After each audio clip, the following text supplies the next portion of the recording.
In the matter of the people of the state of California versus Orenthal James Simpson, case number BA097. And so, my fellow Americans, ask not what your country can do for you.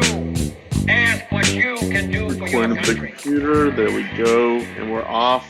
And Taylor, this time you're making me tired. I am very tired. I feel like I have a Victorian wasting disease, but I'm not wasting away. I'm just tired. Like I just can't. I'm so tired. Is it just being older? Maybe. I don't know. Because I'm like, no matter how much I sleep, I don't feel like I've slept enough. And like I just have so many responsibilities and it sucks. I mean, Relatively, it know. sucks. You know what I mean? Yeah, exactly. So I woke up and looked at myself this morning in the mirror and was like, fuck, I look old. I was like, man, just like my skin looks bad, my fucking wrinkles are coming out, and I was like, oh god, this is the beginning of the end. Yeah, for real. Oh my God, my mom, what are you talking about? Oh, she's that. Okay, I'm so sorry. We are texting about Britney Spears' biography, which I just finished, which made me really upset. And my mom was like, I'm not going to read it. It's about publicity. I'm like, what are you talking about, Mom? Everyone's terrible except Britney Spears. It's about publicity? What does she mean? Like, she's like, oh, it's just she just wants people to like be on her side. And you're like, yeah, I'm 100% on her side. I'm 100% We destroyed her. South Park against did the whole best. world. South Park did Did you see that South Park episode? Of course. It's like we should just kill her in public. Yeah, it's terrible. like, it was exactly what we did to her. Yeah. And then that's before all the really bad stuff happened, you know? Like everyone is in trouble for that one. We all I didn't do anything.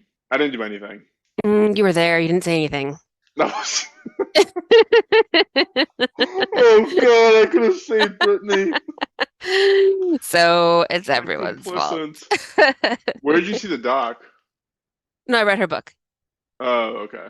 Did it just come out or something? Yeah, it just came out like a couple weeks ago. I'm sure it's good. Just finished it. It is. It's just sad. It's a sad story. Her parents are fucking terrible. She's like, my sister's a bitch, which sounds like she is, and you just feel so bad for her. I feel somewhat complicit actually because that guy she married, Sam whatever, he was Iranian, and so I have to claim him as part of our own.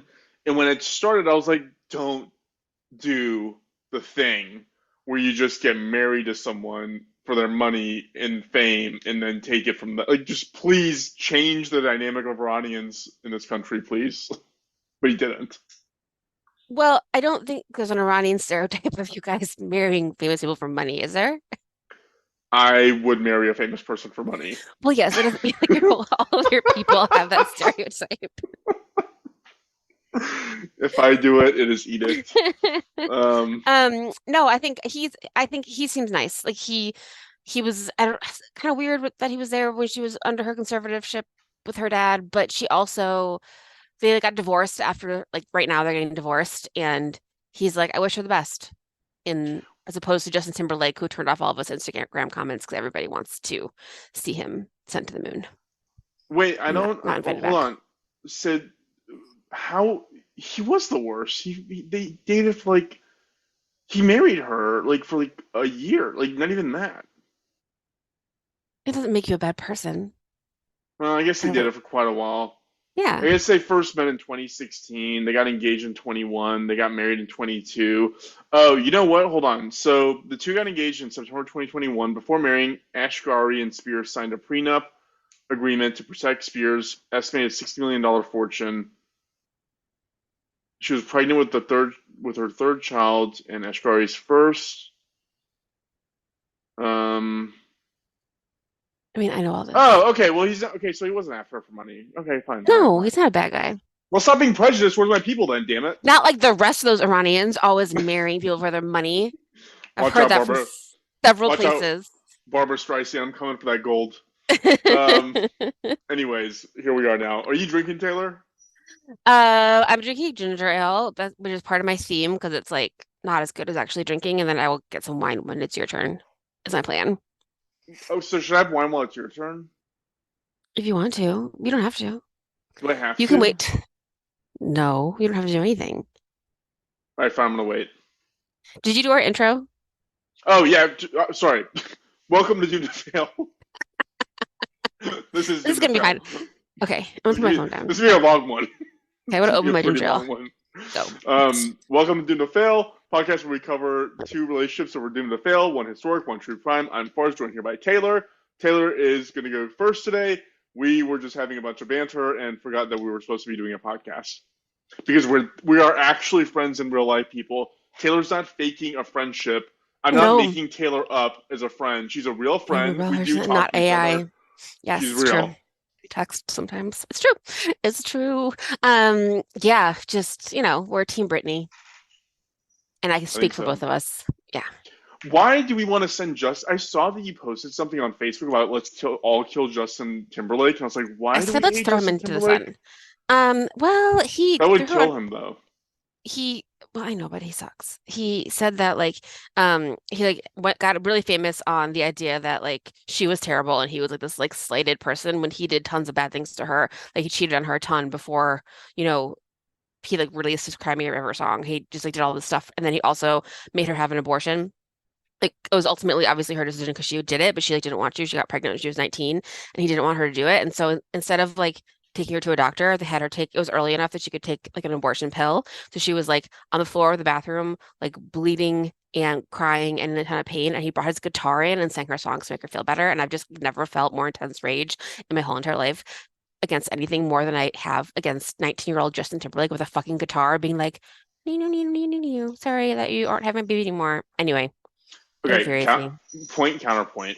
Um, I'm not proud of a lot of things I've done in my past. So if I'm judged by the standard I set when I was 19, that it is, That's true. I should also be thrown into the sun. I will say your point is correct. Again, we're gonna reach the same conclusion, Taylor, Yeah, again and yeah, again and again for totally different reasons. yeah. I agree with you because he cheated on Jessica Biel.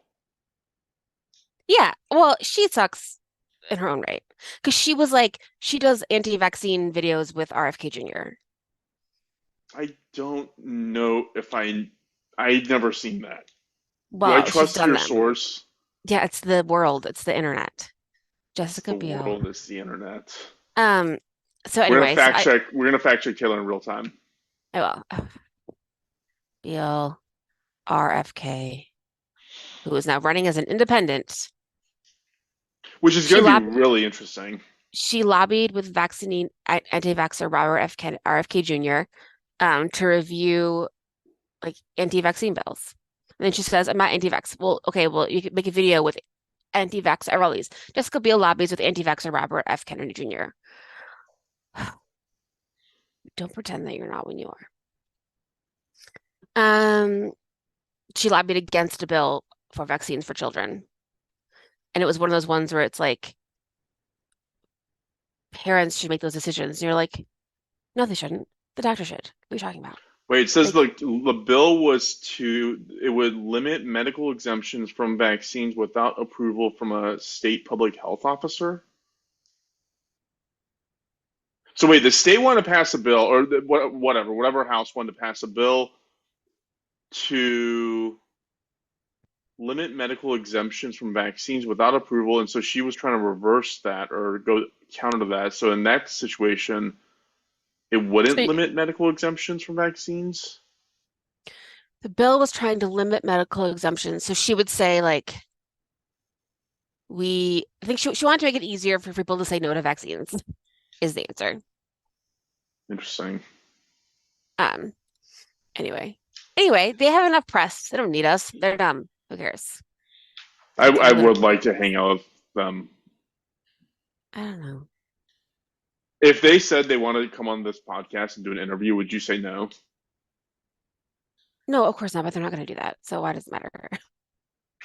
Taylor, you got to start thinking No, positively. I absolutely will not. Okay, so here we go. We're starting off strong. We're starting off with anti-vaxxers killing Justin Bieber and No, infidelity. not Justin Bieber, Justin Timberlake. Timberlake. Sorry. Sorry, Bieber, you're okay. We'll allow you to live. You're safe. Okay. So Taylor, what are we going to be discussing today? Let me get my paper up. All right. So I'm going to do a bit of an anthology, and I'm going to name some names, and then you tell me who I'm talking about. Okay. Okay. I'm just gonna start naming names, and then I'll pause after each one, and then you tell me what they have. Well, I guess I'll name two, and then you tell me what they have in common. Deal. Elbridge Gerry, William R. King, nothing. Hannibal Hamlin, Oh, Levi Shakespeare. P. Morton, nope. Levi P. Morton, no. Jeans. Alban W. Barkley. Wait, what was that one? What did you guess? Jeans. No. Charles Curtis, John Garner, Schuyler Colfax, Baseball William players. Wheeler. Nope. Okay, now I'll give you an easy one. Richard Nixon, Presidents. Gerald Ford, Dan Quayle, Members of the House. Al Gore, Representatives. Senators. Dick Cheney, Mike White Pence. men. Oh my God, yes, 100%. It's the vice president's farce. For fuck's sake.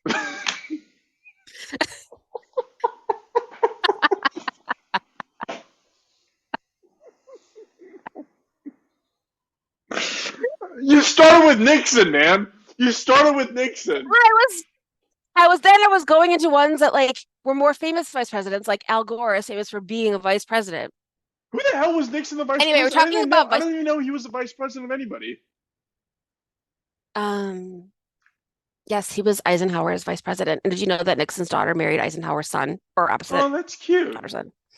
Look, they got married in the White House. I think it's kind of sweet. Yeah, it's really cute. Okay, I wrote, okay, you're right. We're talking about vice presidents, but I'm going to strike that from the record because It's been a long day. I've been driving all day. no, this is not no one's fault. So anyway, you also are correct that we're talking about white men because there have been 49 vice presidents, 48 were white men, one was a woman, and one was a person of color, who we know is our current vice president. Yes. That's just for the record. So I got here in a couple ways. My father-in-law sent me an article about one of them that I'm going to talk about that's kind of interesting. Also, our latest former vice president suspended his campaign, so he was in the news recently.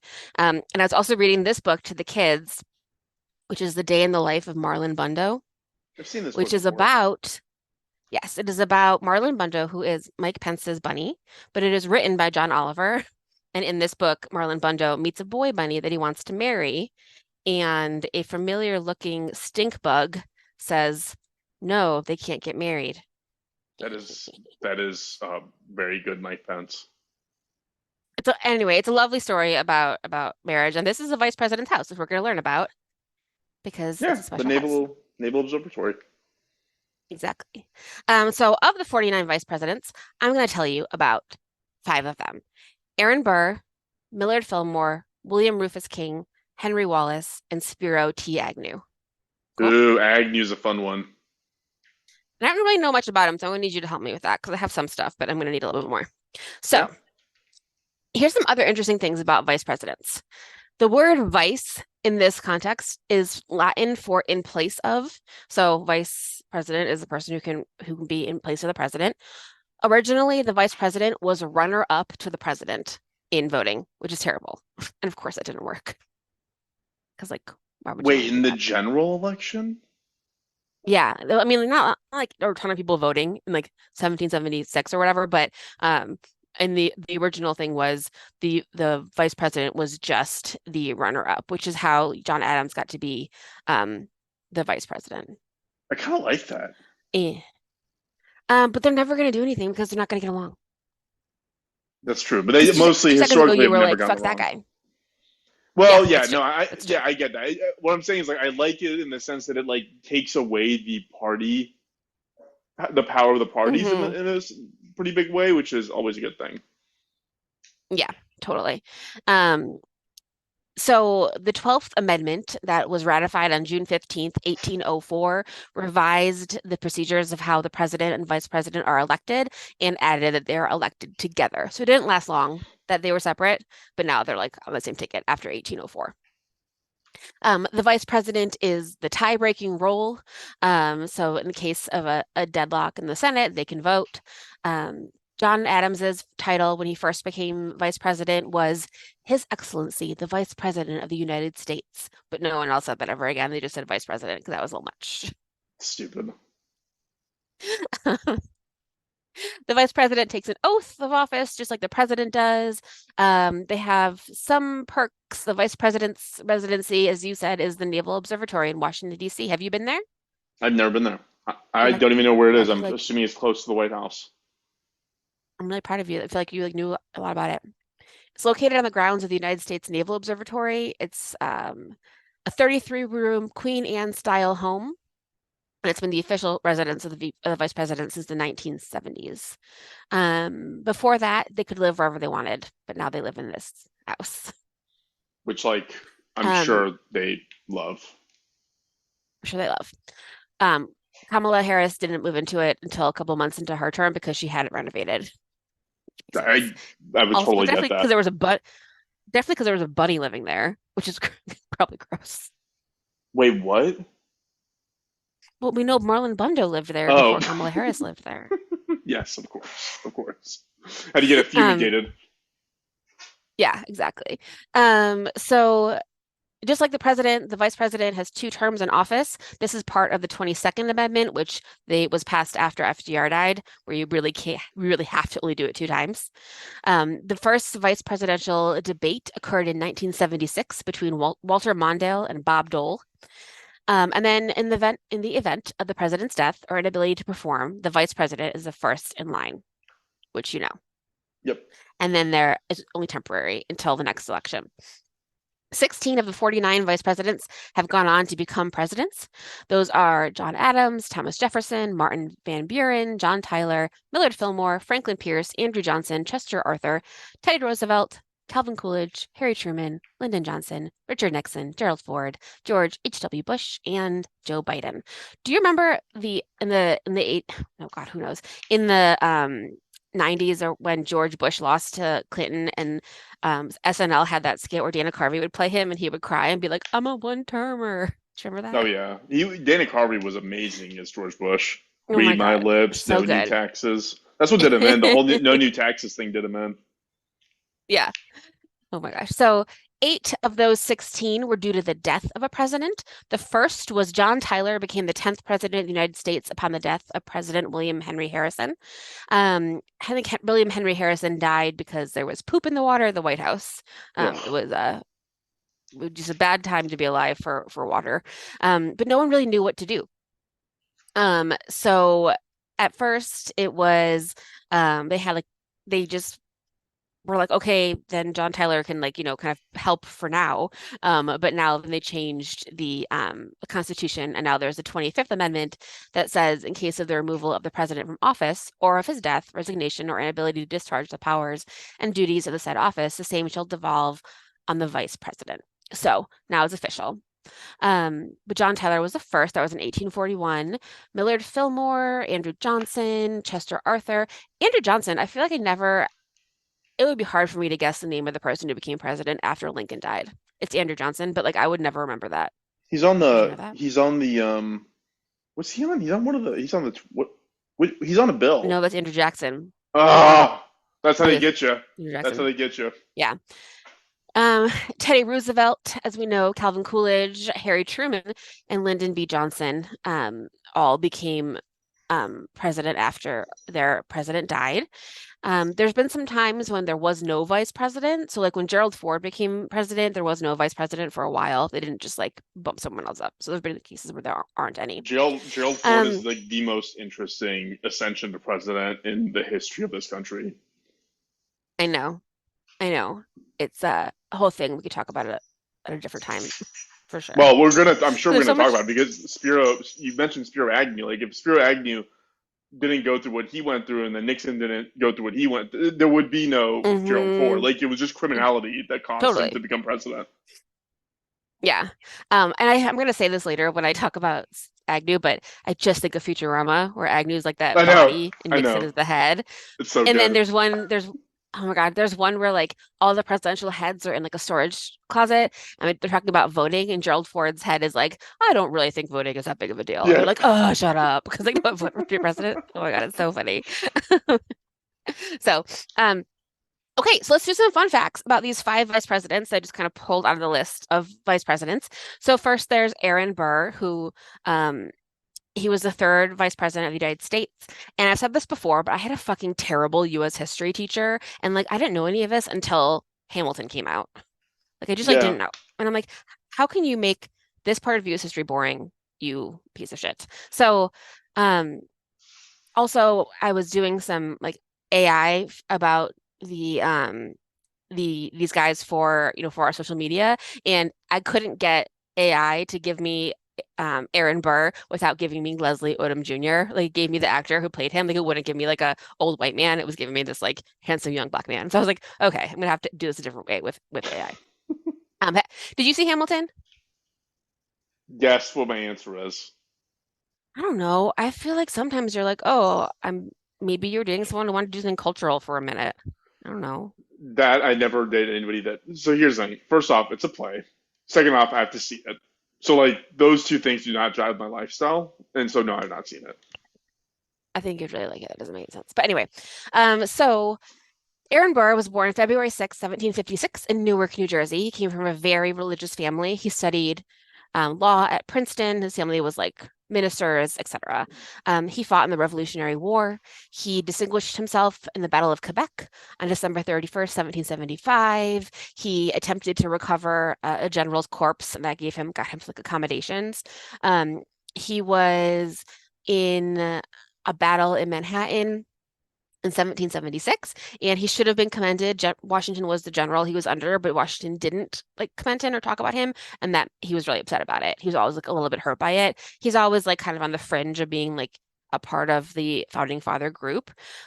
He ended up leaving the army in 1779 due to illness. He married a woman named Theodosia Bartow Brevost. Theodosia is such a beautiful name, and it's confusing and like long, and I think that you should put that on your list for things to name your future child It sounds like a if you drug. want. Theodosia, it's pretty. There's a beautiful song in Hamilton about it because Theodosia was married and she was older when they met, and he was like still very, very in love with her. Her husband died, and then they got married. They had one daughter, Theodosia Burr Alston. So the daughter's name was also Theodosia. Also, incidentally, that daughter, during the War of 1812, her husband was a governor of South Carolina, and he sent her north to New York for safety. She went on a schooner called the Patriot, and it was lost at sea, and she was never heard from again. It So sucks. that was sad. Yeah. And so now he's around politics. John Adams doesn't love him. Not a lot of people are like super impressed by him. Washington wrote, by all I've known and heard, Colonel Burr is a brave and able officer, but the question is whether he has not equal talents at intrigue. Um, like in Hamilton, they say, if you stand for nothing, you'll fall for anything. Like no one can really figure him out. He is into New York politics, and he creates a bank called the Manhattan Company, which merged with Chase in 1955 and became Chase Manhattan Bank. So he started a bank that was around for like hundreds of years. And he did it in the guise of making safe water for the city. So he did this weird thing in downtown Manhattan where he dug a well, and then as he was making his company for the safe water, because the water was really unsafe for most of human history, he added, oh, I also get to invest some money. So it became a bank. So he kind of like backed his way into being a bank, and people thought that was like kind of tricky, Yeah, it's you a little know? shady. Yeah, exactly. Shady. And then I remembered that he dug this well. Like he literally dug a well in downtown Manhattan. And I remembered also in this book, this popular crime book by Bill James that we've talked about, it has a bunch of stuff on Lizzie Borden. I read it with that. But there's also a murder that happened in New York in 1800. A young woman named Elma Sands had been missing for 10 days. She was supposed to be married to a man named Levi Weeks, and he was like, I just don't know where she is. Like no one could find her. She had gone to go see him, and then never returned. And they ended up finding her at the bottom of Aaron Burr's well, which Oh is wow. creepy. Yeah. So just like it's nothing to do with Aaron Burr, but it's just like a creepy thing that happened with his well. So now the big thing.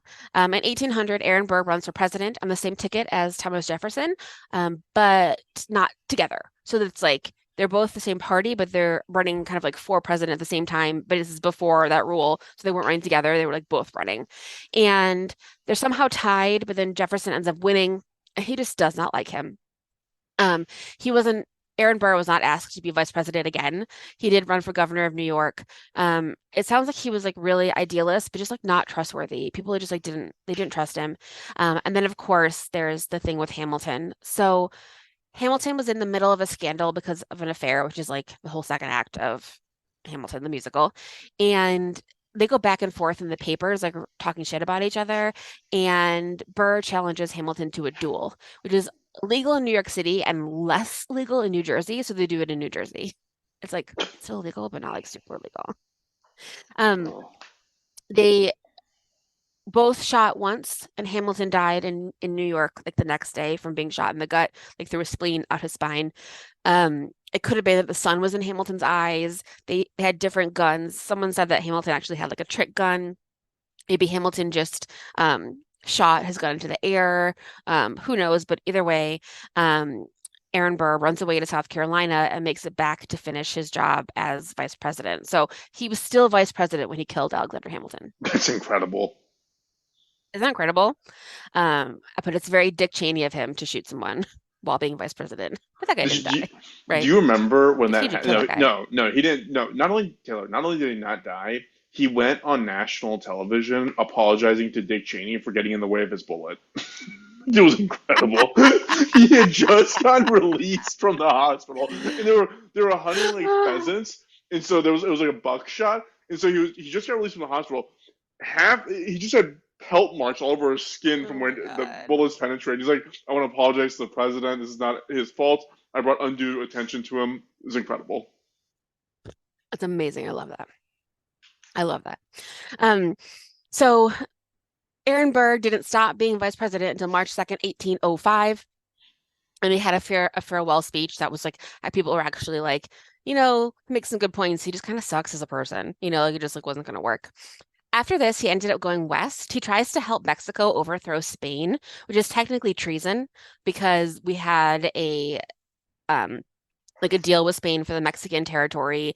He wasn't supposed to be mess up in there, but he really wanted to start a new country in the West and become emperor of that country. Like he's out of his mind. That's what Yeah, he he thought was sounds going like to a happen. lunatic. Yeah, and then he gets exiled to Europe, which is funny because he wasn't European. Like the first time he's in Europe, he when he gets sent there because America's like, we don't want you anymore, even though you were like here from the beginning. And he goes to the UK. And if you remember, but he spent time with Mary Shelley when she was a girl and her family. So he spent time in like her dad's bookshop, like in that time, when he was in London. And then he ended up England kicks him out and he tries to go to France, but Napoleon says no. They won't take him in France either. I am So he ends up going, I'm fully on board with this guy not being considered a founding father. Like he sounds like he's not the yeah, best person in the world. no, he's kind of, I don't know. I should read more and do a long episode on him because there's a lot and he does with some weird shit. He ends up going back to the US, changing his name. He marries a wealthy widow named Eliza Jumel, and they end up getting divorced. And in their divorce, she has Alexander Hamilton Jr. as her lawyer, which is hilarious. That's a flex. That is a flex. Like that is unbelievable and just amazing. So I'm sure they just like obliterated him. He died in Staten Island in a boarding house, and he died the same day at the age of 80 that his divorce was complete, and he's buried in Princeton, New Jersey. But he died like in a lot of debt and kind of like, well, he had changed his name. He was kind of like weirdly in hiding back in the United States in the 1830s. He lived to 80 Yeah. years old in the 1800s. That's Yeah. incredible. That is I know. incredible. Because I just looked up Dick Cheney's 82. Dick Cheney is like a 304. There is no Dude, way that man is 82. he's never gonna die. Like he's survived how many? He has like a fake heart. Like he's had multiple heart Like attacks. he doesn't have a pulse, right? Because of like the way his like heart is. Isn't that a Yeah. thing? Yeah. It's like constantly flowing blood through him. No, he is he is somehow a supreme being. I will be Listen, shocked listen, when that man dies. Taylor. First, okay, these are the years he had heart attacks: 1978, 1984, 1988, 2000, 2010, and then a moderate contractile dysfunction of his left ventricle. Like shortly, this incredible. Yeah, he's gonna outlive all of us. Can't believe he's yeah, no, it makes no sense to me that he's only that old because I feel like he's been old forever, Yeah. right? Anyways, Like he's like you his first heart attack, he was 37 years old. So he started having heart attack. What? He smoked 3 packs of cigarettes a day for 20 years. Three oh my packs! God. Taylor, do you That's know a lot. how many cigarettes that is? No, that is constantly smoking cigarettes. Like you never stop. Like I'm surprised to eat food and brush his teeth because he would just smoking cigarettes. Um, Sorry, I derailed. I, no, I feel like you could look up a picture of like the founding fathers and like in the background would be like Dick Cheney in like a cloak, like that. I would not be surprised if he was like Every always around. every rendition of Dick Cheney as like a villain is always hilarious and pretty Yeah, accurate. yeah. Okay, well, that's the first one. So that's Aaron Burr, our third vice president. So let's also talk about Millard Fillmore. This is one I wanted to bring up for another weirdly topical thing that kind of isn't that interesting, but either way, here we go. Maybe don't Millard, lead with that on our podcast. We're trying to entertain people. It's like this is not interesting, but let's go ahead. Millard Fillmore kind of looks like Alec Baldwin. He was our 12th vice president and our 13th president. He had other political offices before he was like VP, but he was born on January 7th, 1800 in upstate New York in a log cabin. He was very smart. He became a lawyer and a politician. He married a young woman named Abigail in 1826, and they had 2 children. He was part of, like, I know you were saying, like, getting different parties involved is a good thing, and who knows when that will actually happen. But he was part of the Whig Party and the Know Nothing Party. Do you remember those guys? They were No. called the Know Nothings. So he Oh was a my Know God, Nothing he for a while, does look like Alec Baldwin. doesn't he? You Like a lot. crushed that, Taylor. Yeah, it's weird. We'll share pictures. Um, so he is this is pre-Civil War America. His stance on slavery is it is bad, but the government can't end it, which is, bullshit. And he was put on the ballot with Zachary Taylor, who was a war hero. He got on the ballot being like the fourth person that people voted for. So when they're doing these like conventions and they're voting for someone to be a vice president, everybody does their first vote, and then if they can't figure it out, they'll do their second, they'll do the third, they'll do the fourth. They keep voting. Yeah. And something that Millard Fillmore did that Abraham Lincoln did too was like be everybody's second or third choice. Because then once they're like done being riled up and their person will never be picked, everyone's going to pick their second choice and it's going to be you, you Yeah, know? it's good. Smart. It's good politicking. So yeah, that's what he did. He became vice president in 1849 and he hated it. It was boring. He doesn't have the influence that he thought he would have, which is always the case because there's really not a ton to do when you're vice president. There was a lot of westward expansion, a lot of slavery in the South. It's more complicated than that, obviously, but it's like a very tumultuous time. On July 4th, 1850, President Zachary Taylor attended an event to lay the cornerstone of the Washington Monument. He went back to the White House, ate some cherries, drank some milk, got sick, and he died 5 days later, just from like old food, probably. Yeah. It's hot. You know how DC is in July.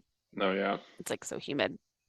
But Zachary Taylor's last words were, I am about to die. I expect the summons very soon. I have tried to discharge my duties faithfully. I regret nothing, but I am sorry that I am about to leave my friends, which is lovely. That's sweet. Yeah. And so now Millard Fillmore is president. He is there's the Fugitive Slave Act in the North, where people in the North can, essentially like hunt enslaved people who have tried to escape and bring them back. So that's like a big thing that's happening. A lot of like contention. This is, a couple years before the Civil War.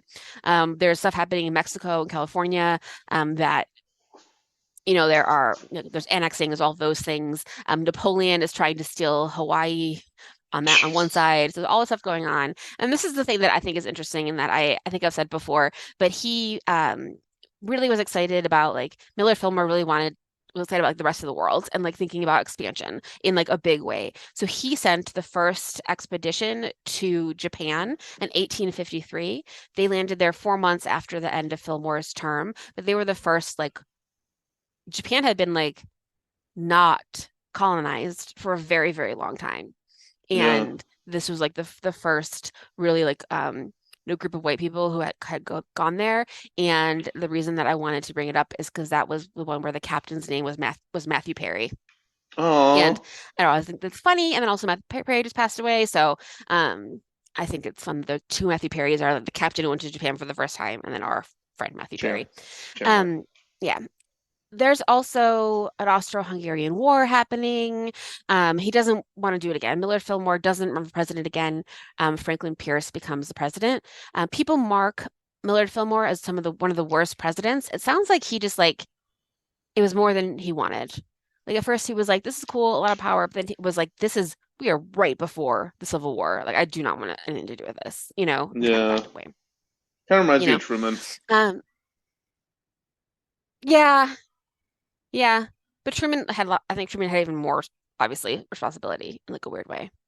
Like, I mean, yeah. not what he wanted. And as we'll see, Truman was a third of FDR's vice presidents. He had a different one every time. Yeah. So that's awesome. Okay, so that's Millard Fillmore.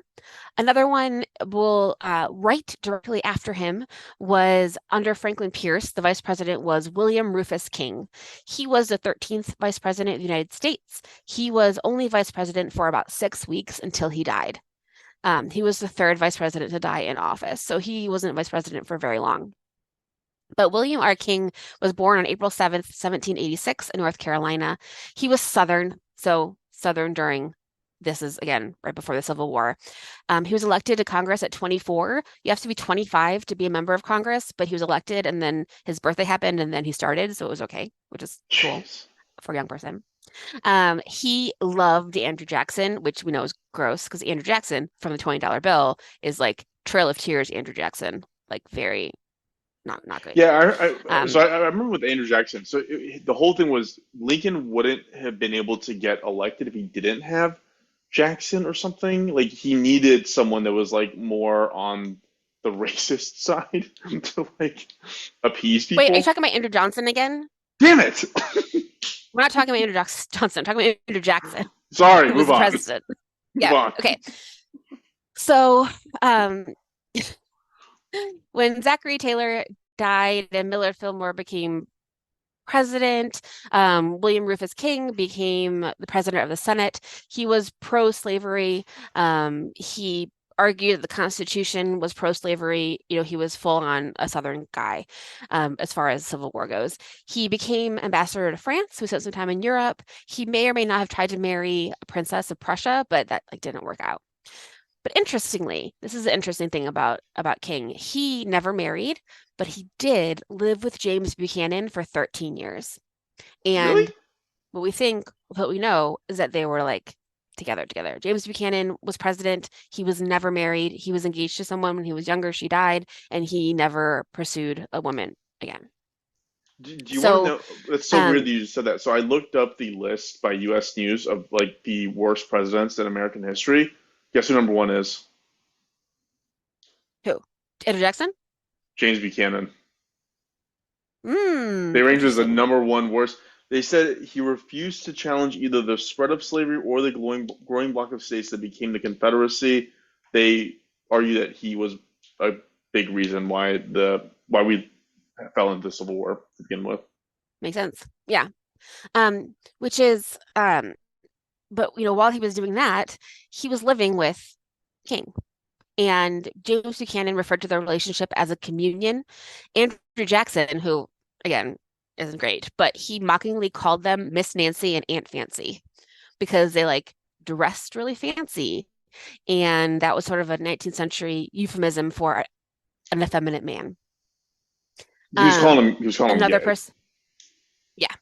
Got it. Yeah. Around town, William King was referred to as James Buchanan's better half. And Buchanan started to adopt King's mannerisms and romanticize Southern culture. So like become very like more like in tune with the South, which also like you were saying, like really helped the Civil War get everyone get like more riled up. Um, Buchanan later wrote a letter saying that like he had tried to woo several gentlemen to no avail. So just like, to other people that imply that he was, trying to find a partner in a man. Most of the letters between him and King were destroyed upon their wishes. So we saw that again with Eleanor Roosevelt and Lorraine Hickok, like they want their letters destroyed. And the problem with this is like, who knows if they were together? It sounds like they were. They lived together, for a very long time. We talked about how people like, had different intense friendships and how people would say like, oh, Lincoln, when Lincoln is like, oh, I slept in a bed with this man. But we talked about this before, how like you just did that when you were like on the circuit, like being a circuit lawyer, you would like share hotel rooms with people, and it wasn't Sure. like two nice full beds. Um, and who knows if James Buchanan would, if that like term, if he could, if the term could even be there. But James Buchanan is also, people call him the first gay president. We don't know if he like would have called himself that. We don't know about this relationship. We have assumptions. The other thing is like you don't want to take that away from like an actual person who might be the first gay president in the future. Like who's like out about it, but you could say this is the first out person. But you can say that with a lot of things, like, oh, this is the first gay person doing this, and you're like, that's probably just the first out gay person doing that. You Sure. know? Yeah, yeah. So so who knows? Um, but so they lived together later after King's death. Buchanan would become president. So they weren't together when he was president. But William King was nominated for vice president in the 1852 Democratic National Convention. He was in Cuba when he became vice president. He's the only vice president to be sworn in outside of the United States because he was sick and he had like tuberculosis. And then he went back north and died 2 days later at the age of 67. So he was only vice president for about 6 weeks. Fun. Do you They know got that two more. tuberculosis? Do you know that tuberculosis is the number one killer of is the number one infectious disease killer of anybody in the world? 1.8 million people die every year from tuberculosis. I thought it was malaria. No, unless the podcast I listened to on my drive home lied to me. Um, cool. That's terrible. There you go. The more you know. Hmm. Also, do you know who Yeah. the number two worst president in American history is ranked? Is Who? Trump. They Wait. go. They go. The only living president to be impeached twice. No, no, no. I mean, Sorry. it's on my list of worst people. The only president in history to be impeached twice is what it said. Good job. Good job. Um, and James Buchanan is ahead of him. That's the whole thing. Yeah. So now let's skip ahead a bunch. Talk about Henry Wallace. Henry Edgar Wallace, born October 7th, 1888, was the 33rd vice president of the United States. He was FDR's second vice president. So this is one that my father-in-law sent me because there's a new book about him out there that I haven't read yet, but I think would be interesting to go dig a little bit deeper. But Henry Wallace is from a very, very American family. He's from Iowa. They're from rich farming royalty in the Midwest. His dad was Secretary of Agriculture in the 1920s. He learned a lot about botany from George Washington Carver. Do you remember who that is? Yeah. He Um, invented he because George invented a Washington, bunch of stuff. I mean, yep, peanut butter, peanut butter. right? That's like the big one. That's a big one. But George Washington Carver was black and he was not allowed to go to some of these like big universities. So he went to Henry Wallace's house and they did a lot of like experiments together and learned a lot. And he was like obsessed with corn. He like campaigned for like getting essentially like a genetically modified, perfect, beautiful corn. Like he was obsessed with corn. Um, he campaigned for a lot of farming bills, like government grain. I don't know enough about this, but this is like during the post-depression, during the New Deal. You know how they like control the price of grain by like destroying some grain, like I not did letting not some know people that. grow what they need to grow. There's like it's complicated and I don't know the exact details, but there's something where like people are starving, but you have to keep the price of grain at a certain level or farmers will starve. So you have to like not have that much grain. So you destroy it, but then you're like, people were starving. But like if they didn't do that, then like the assumption is that the farmers would go out of business. So it was a whole complicated thing, but he was a big part of that. He was doing all of this. He was a Republican, and then in 1936 he became a Democrat because he liked the New Deal and he liked FDR. He became the Secretary of Agriculture under FDR, and when FDR was up for his third term, he wanted Wallace. A lot of people didn't want him because his Midwest, more conservative upbringing. So FDR sent Eleanor to make a speech and to the nominating committee. And this is when she said, "This is no ordinary time. You cannot treat this as you would an ordinary nomination in an ordinary time." And the speech had, quote, "a magical calming effect." And everyone was like, great. And that's the reason that she was really the reason that they put him on the ballot. He was definitely like Southern in a way, like Iowa, I don't know, is it Southern, but it's like he was like pro-segregation, things like that were happening still during that time. He ended up traveling around different parts of North America. He went to Mexico, brought some new tools that he had helped invent as a rich farm guy.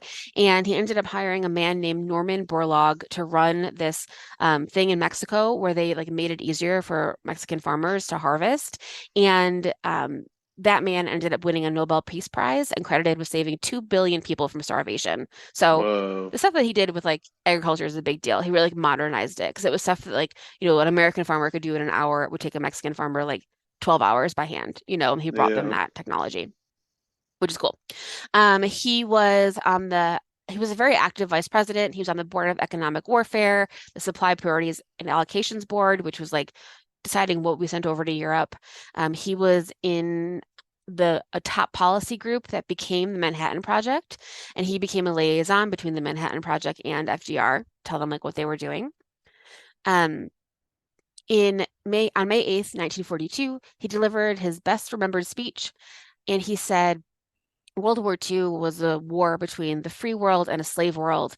Peace must mean a better standard of living for the common man, not merely in the United States and England, but also in India, Russia, China, and Latin America.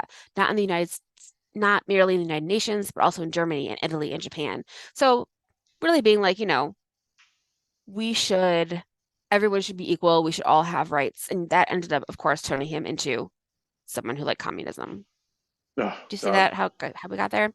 So he spent a lot of time in the Soviet Union, and he wasn't picked for a third term, and we know that Harry Truman was.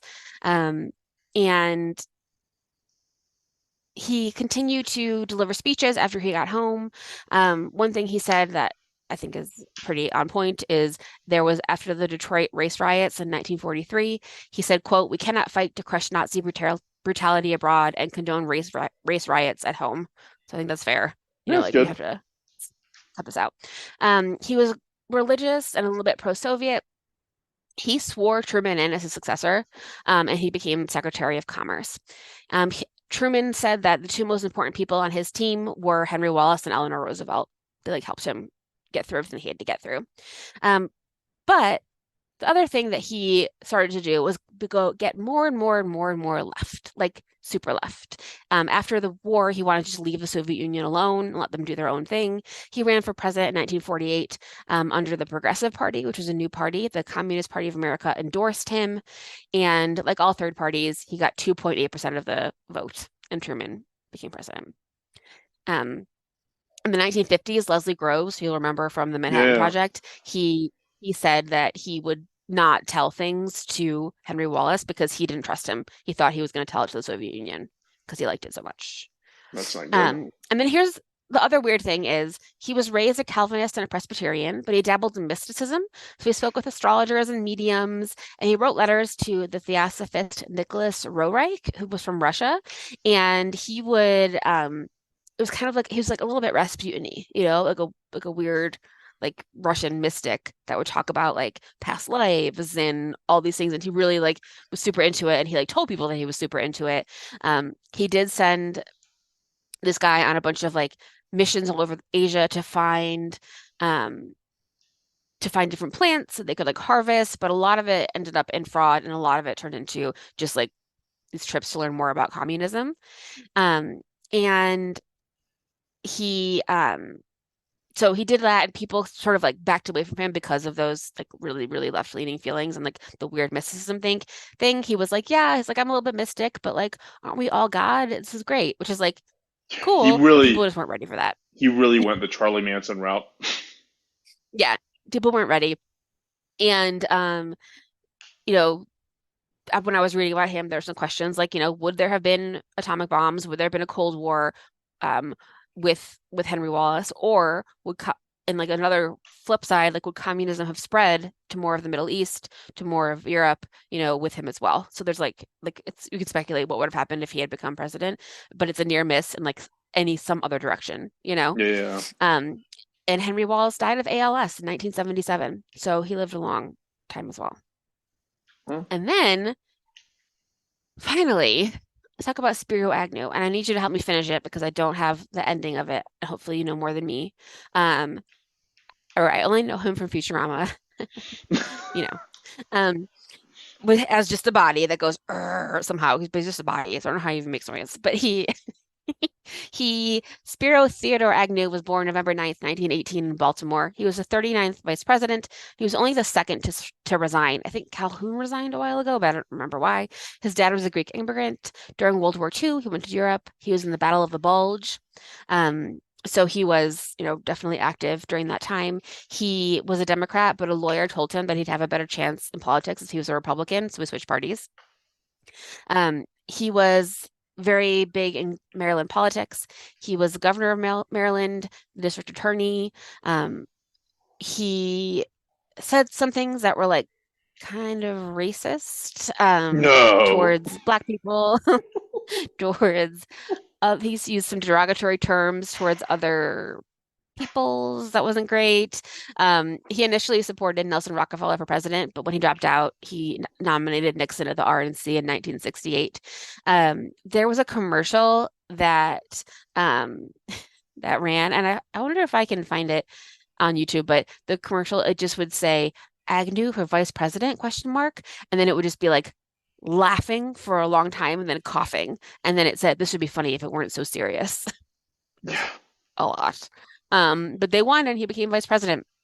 He was the first vice president to have an office in the White House and like be there with the president and be more active. And he started to give these speeches and kind of doing weird things at the behest of Nixon. So he would be very like, everything's fine, or like, talking bad about the people who didn't like them, but like he was, really being that person out in the media. And he was one of the first people to be like, you can't trust the media because they're going to tell you this and this and this, and actually like saying that out loud. So the thing that I didn't realize is that Agnew resigned before Nixon did, and it was before Watergate. Yeah. He faced allegations of corruption when he was governor of Maryland. He accepted bribes, kickbacks, and illegal payments, and then he got a plea agreement and ended up resigning in 1973. Which I don't know. I thought it was related.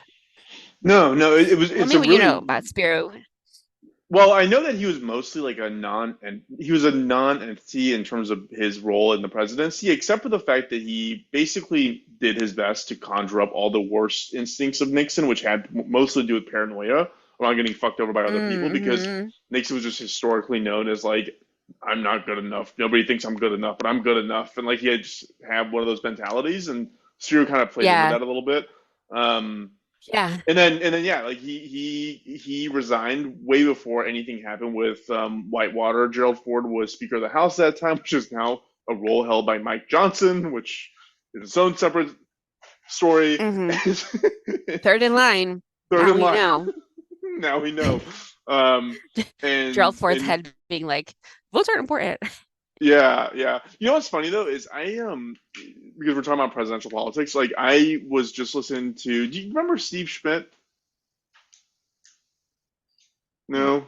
Okay. He was McCain and Sarah Palin's campaign manager. Well, not a campaign manager, but he was the de facto campaign manager. He was a head consultant. He was actually played by Woody Harrelson in Game Change, the HBO show, a movie about the campaign. And he very famously did not vote in that election because of what he saw on the campaign trail and about how disqualified Sarah Palin was from being president. Hmm. And now is like a Democrat. He tries to get Democrats elected. He started the Lincoln Project. Anyways, long story Sure. short was I listened to a really fascinating podcast because he's like an old head political guy, and he was talking Hmm. about DeSantis, and he was like there's a picture of DeSantis after some hurricane, and he's in an area that is just bone dry. Like the sun is on the ground, and he's wearing these like knee high white like what do you call Hmm. them, like booties or whatever. Yeah, And he just galoshes. and Yeah. he has like the fupa where he's got like his jeans rolled over his belly button and stuff. And he was like that picture, like he was like the thing that gets people elected to the presidency is just looking presidential. If he were to actually get out of a primary, the Democrats would plaster that picture everywhere, and that is the least Yeah. presidential looking thing out there. And I just thought it was really interesting because you brought up Spiro Agnew. It's like, man, it's funny because like even the name doesn't really disqualify you. Like Barack Obama, Spiro Agnew, no, but like the image has to fit. And if the image doesn't fit, like think Yeah. about Mondale, like think or what am I thinking of? Massachusetts governor. Oh Well, I'm my God, thinking about Dukakis in that tank. Are you Dukakis, thinking about it? exactly. Yeah. I just Googled it. It's hilarious. And it's so funny that that ruined him, but he looks like a little nerd in a tank. You can't do it. You can't look like a nerd. Yeah, and what's funny is like okay, so he's kind of a nerd because he's a Harvard guy and a Yale guy. He's one of these Ivy Tower guys. He's also like a military vet, but it's like you look like a dweeb though. Like get somebody on your campaign team to like tell you how to dress. Like I don't know Yeah. who's telling you this stuff. A I hundred love it. percent. 100%. Yeah. And it only is like, I mean, that's one of the first things you learn in like communication school is like, you know, the first time that started happening is when you first saw the people who were running for president, like the Nixon Kennedy debate. Of course, Nixon's going to look terrible. He had the flu. He wouldn't put on makeup, and then Kennedy's like this like hotshot, handsome dude with like makeup on and talking. He looks amazing. So, I mean, even before then, like for a huge part of it, the actual person running for president didn't campaign at all. Yeah, It was shown as like a like not cool for them to actually be out there. So it was just like them, other people talking on their behalf, which is not at all what we see right now. you were chosen by your party and by the people to be the president. You were not expected to Yeah. be out there campaigning. It was seen as like unseemly to be out there campaigning on your own behalf. Yeah. Man, Um, I've never, what are you I've looking at? it's just like in my years in politics, I've never seen so many obvious rookie first year intern level missteps in the DeSantis campaign. Like all of it, just like it's just like, it's like, it was, how could you fuck everything up? You know what's funny? There's another podcast I listened to recently, and somebody was like basically telling him this is like, you realize like you are fucking everything up, right? Like literally everything from like how you announce, when you announce, how you present yourself, the pictures of you, the way you talk, your interactions with people, everything you fucked up. His fundraising he's fucking up because he's fundraising for the general, which means half the money in his bank account is not usable because he's doubling up on donation. It's so incredible. Like Taylor, like me and you could run a I better know. fucking campaign at the presidential level, at 100%. any level in this. Yeah. Anyways, sorry. 100%. So nothing to do with this. Well, it kind of has something to do with what you're saying, but whatever. No, please. I think, well, as Dukakis is still alive. Um, yeah, no, I think these are um yeah, I mean, there's so many there's other vice presidents who did like weird things. It's like a weird job where like you're not supposed to do anything, and then like maybe one day you have the most important job in the world, and then maybe it's nothing, you know? Yeah, And yeah. that's crazy. To have that. And then yeah, just some interesting ones. Like Aaron Burr is just like wild that he just killed someone, continued, and then did all this weird stuff. Like there's so many fun stories in there, which is why I think there's a lot of ways to, I don't know, talk about US history to make it fun. He's wearing high heels It's on a talk show that is like, it's on a platform where they're capturing both parties' entire body. It's like, who told you to do this? Nobody can tell how tall you are when you're sitting down. I know. We only know you're short and you're lying about your height because you wore. God, somebody help this guy, please. Like, do something. It's or don't just unbelievable. let him crumble. Um, If it's not yeah, him, but that's the thing. If it's not him, it's going to be Trump. Like that is the thing that's most transparently obvious is that it is going to be Trump. If somebody doesn't knock him right, but it's off, not going and to the be. only one who has a shot is like maybe this guy But barely. if he doesn't keep fucking it Yeah, up. But anyways, Taylor, he that will. was fun. I love talking Um, politics. yeah. Yeah, good. I'm glad you thought that was fun. I've had fun looking at this list and being like, oh, that guy, and like, what the hell did, you know, I know more of them now, but like John Breckinridge, what did he do? I don't know. John C. Calhoun was one of the ones that was supposed to be like one of the worst. That was under Andrew Jackson, who we don't like. But yeah, I want to and I love I think maybe a deep dive into like Teddy Roosevelt someday would be fun. Like you know, when he became president, he loved being president so much. Um, and it's just fun that he got to be. Did they I name don't know. Colorado after this guy? Oh my God, they did. Wait, after who? Colorado was named in Breckenridge's honor. Oh, but they changed the name. The Colorado town changed the spelling of its name when its namesake joined the Confederacy. That's good. Wow. Wait, who's Breckinridge? Yeah. So, yeah, his name is spelled with an I, Breckenridge, and the city changed its name to Breckenridge. Ah, I see. Nice.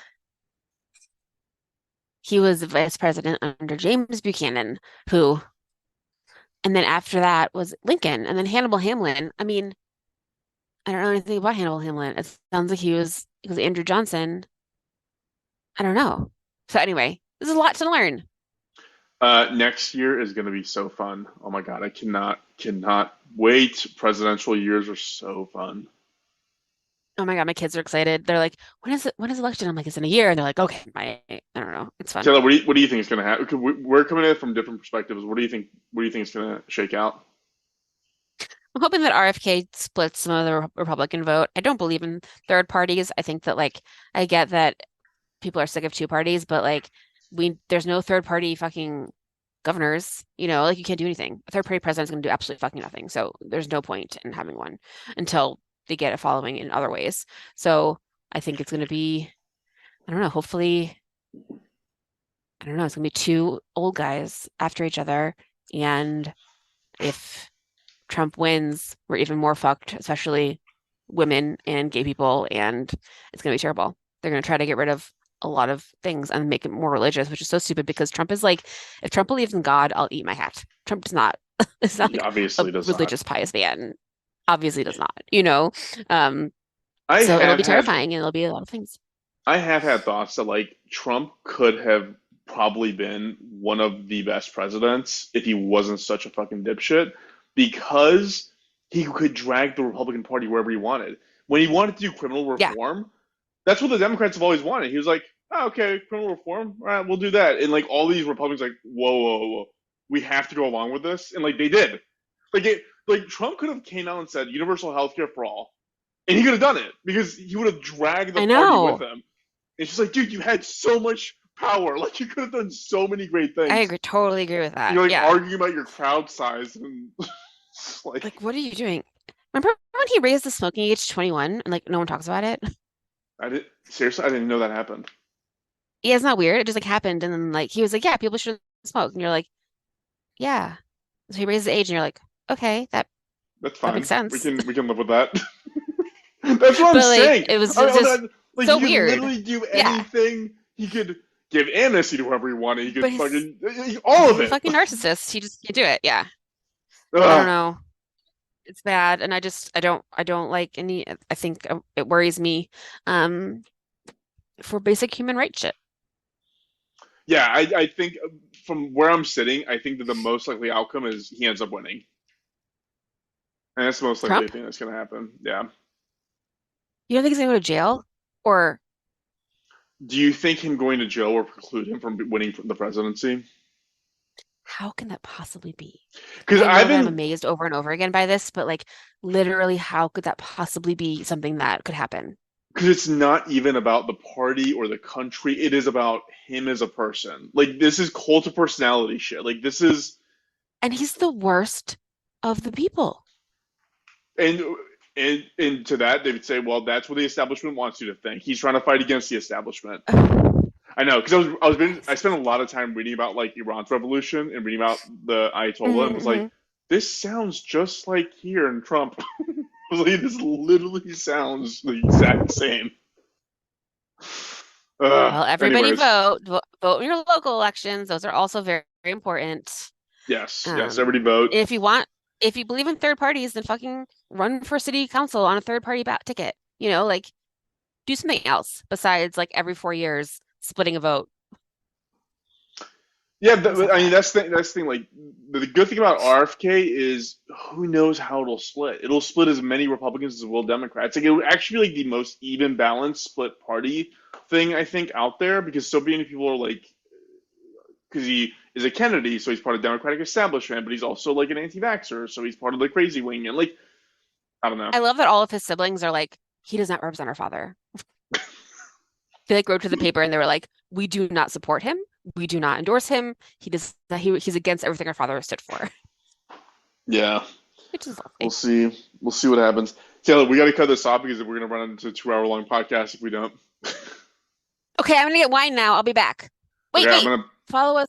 Wait, no. Follow us at Doomed to. Oh my God, is this gonna be in it? Follow us at Doomed to Fail Pod, all the social medias. doomedtofailpod@gmail.com, please. Thank you. And I also feel like someone said something to me on social media that I wanted to share with you, but I can't remember what it is. And I don't know. I'll try to remember for next time. I mean, I'm on our social media. Hold on, let me see who it could have been.